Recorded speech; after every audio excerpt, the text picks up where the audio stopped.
Picnic তো হলো, তো পিকনিকে কী কী খেলাম আজকে সেটাই শেয়ার করব। চলো, তো প্রথমে এসেই সকাল সকাল ব্রেকফাস্ট করতে বসে পড়েছিলাম। ব্রেড, কলা, মিষ্টি, ডিম সিদ্ধ, একটা করে কমলা লেবু, এটা দিয়ে তো ব্রেকফাস্ট হলো। আর এদিকে তো আমাদের মাছ ভাজা, পকোড়া ভাজাও রেডি, তো সেটাই একটু খাওয়া দাওয়া করে বেরিয়েছিলাম একটু ঘুরতে।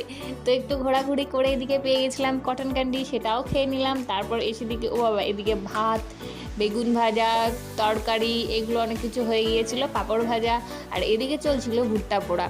তো এটা দেখে তো লোভ সামলানো যায় না, একটু টেস্ট করে নিলাম। আর এদিকে আমাদের চিকেন কষা, আর এদিকে লাল লাল মটনের ঝোল, সেটাও তো রেডি হয়ে গিয়েছিল। তারপর এদিকে খেলাম একটু আইসক্রিম।